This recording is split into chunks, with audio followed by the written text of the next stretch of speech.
What we're doing here, Charlie, is we're trying to date the pottery. Okay.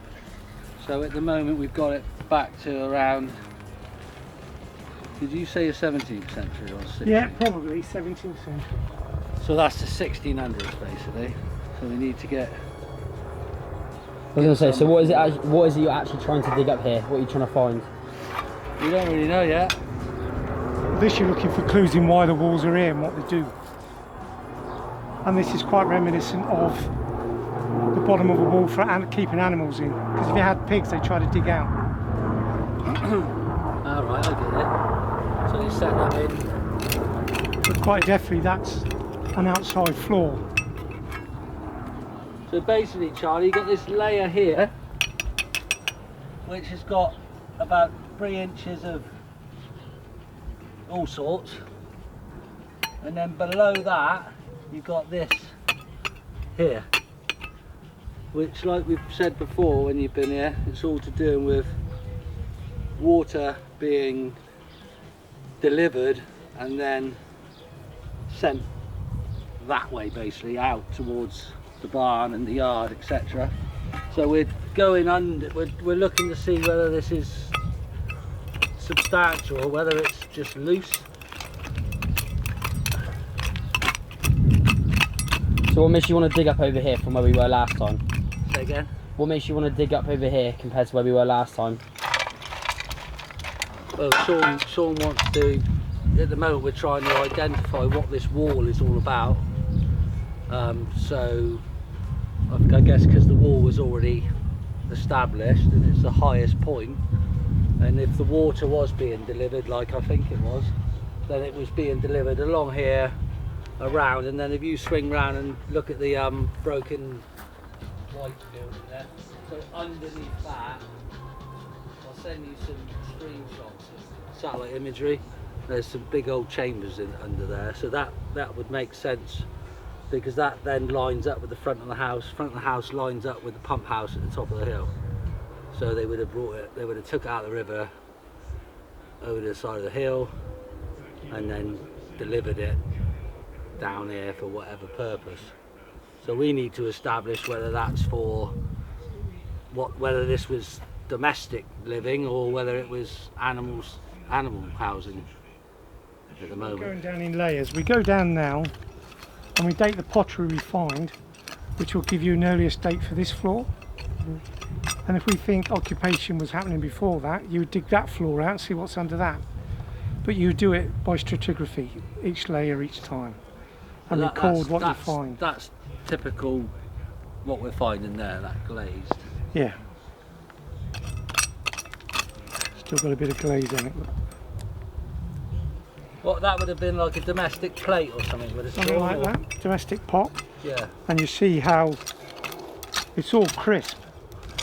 All the breaks are very sharp, so it's not been moved around. So Sean, do you want to explain yourself a little bit about yourself? Who are you, what you do, why did you decide to do this? Okay.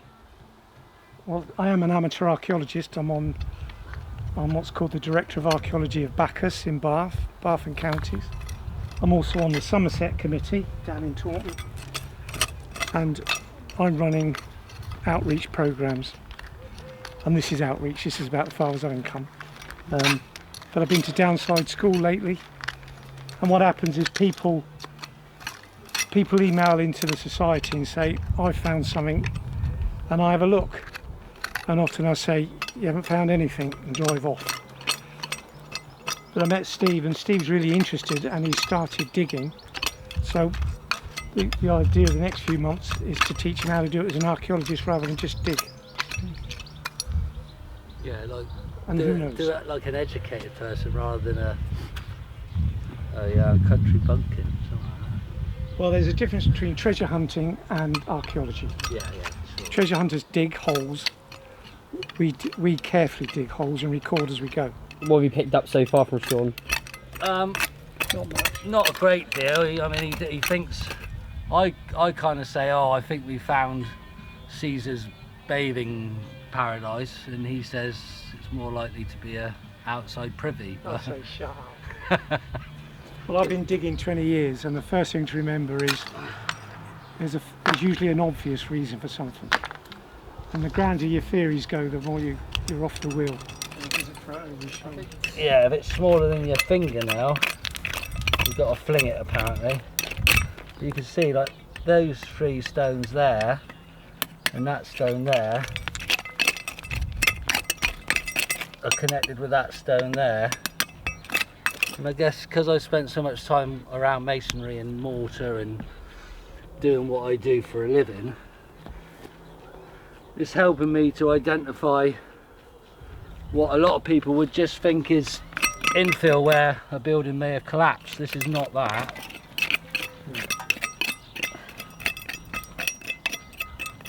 So Sean, what made you get on this project with Steve? What did you see from what Steve had to offer and you went, oh, Well, to be blunt, Steve was going to do it anyway. So I decided he needed some help and some instructions. So in 10 years' time, if he's still doing it, he's recording properly and he might be able to tell the story. But if you just keep digging, that's a nice bit of pop. If you just keep digging, you end up like that bad. It's green glazed pot. Well, it doesn't matter if you've got 100 shards of that. If you don't know where it came from and what level in the soil, it doesn't tell you anything. Right there. There you go, Charlie. There's a bit of pot there, look. And we know that is not part of this fill here. And we're pulling out of this fill, in the moment we're pulling out stuff from the 1600s.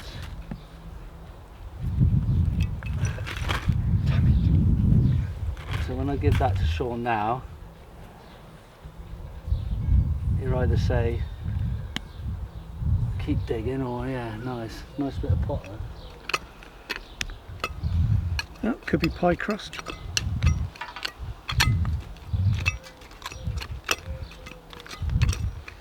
So what we're doing now is I take these home and wash them, and I'm a prehistorian, so then I go and find a mate who's a medievalist and tell him to give me dates on it. So how long have you been here working on this site with Steve? Not long, it's only the This is third our time I've come, I think. Yeah, this is our 2nd day digging. Yeah, and I guess what we're trying to do is, if we find something that gets Sean excited, then that's going to mean a lot more than getting me excited, because I'm non-biased now. I've been here digging so long that How much has it been now? I've been here nearly 2 years since we first found the wall coming across from the house. And like I've said to you before, the main reason I dug in the first place was because there's a problem with drainage. So I got a little bit carried away perhaps, but whilst I found all this, I've also sorted out the drainage problem, so or getting close to sorting it out. So I'm trying to get no kitchen. and she might do, yeah, hopefully. You see you've made a start on it already. Yeah, it's What getting there. made you start that? Well, we need the space, and there was a building there already.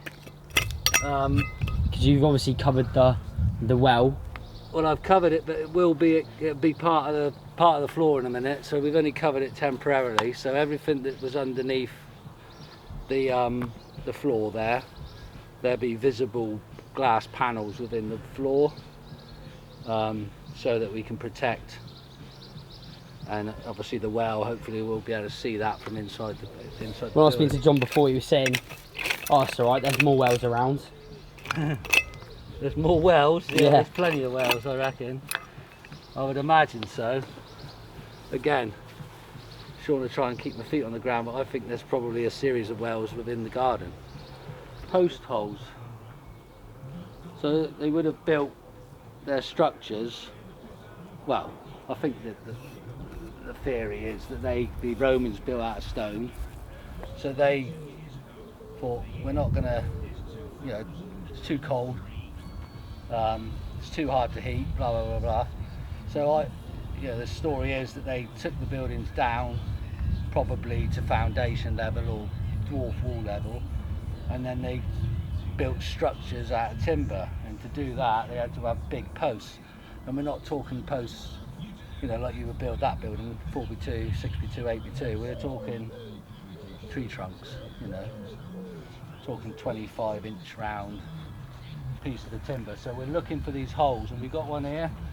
But would it be fair to say, Steve, you're looking for them because it appeared that you'd found one? You didn't go, Well, right, yeah, let's no, find post so when holes, you're you digging, uncovered one. Like I've got, the reason I've stopped now is because there's another one here. There's one there, and I know it is because I can feel my way around the hole. And there's another, there's another one. Where was that?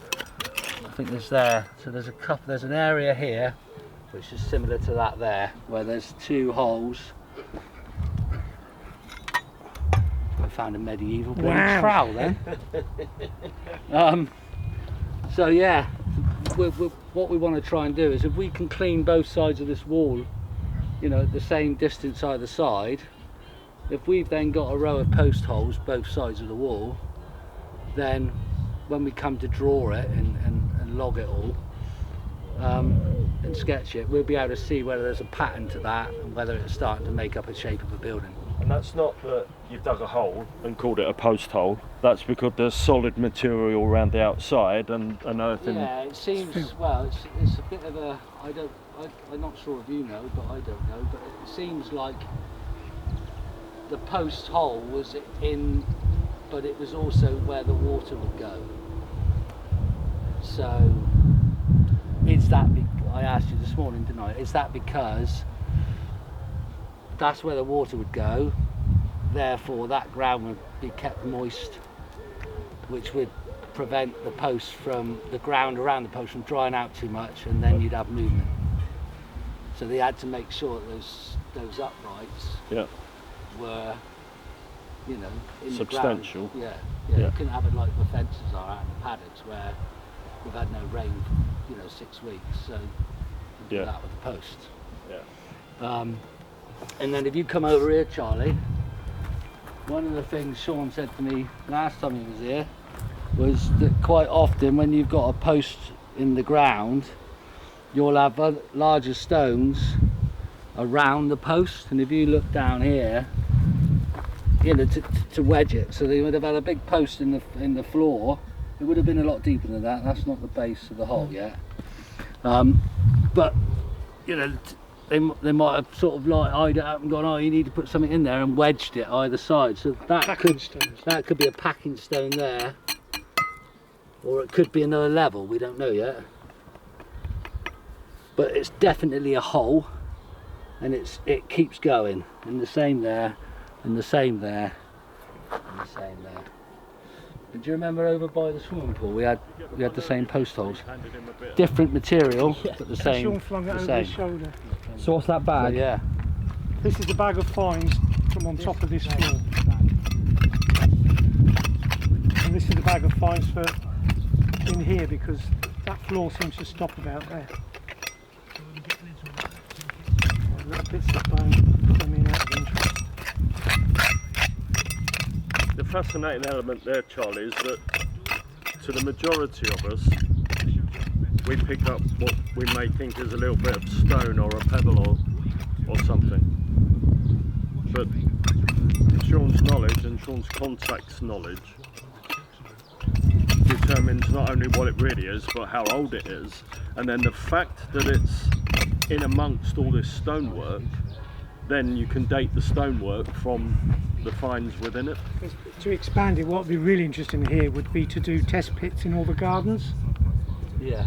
Because you would start to show the history of the hamlet. I'm convinced you'd find Roman at the house on top of the hill, but the big posh house is too far out, so there won't be any there. But you would find other pottery stuff. Yeah, so Sean's not here after the day for a month or so, off gallivanting.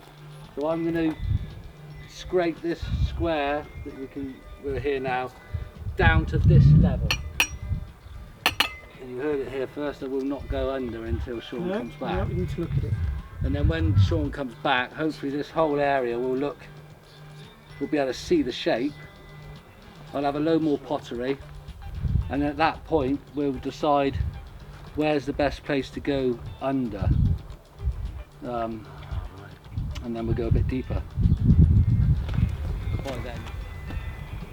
Again, I'm looking at it and I can see all sorts of shapes. Someone else is probably looking at it and going, it's just a load of old stone trapped in the hole.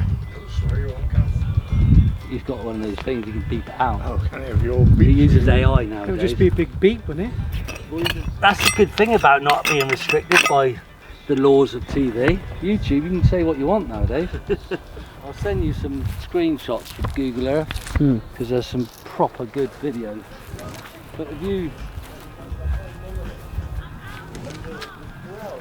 start to see how level that platform is over there now, if you go over next to Sean on the left, you can see how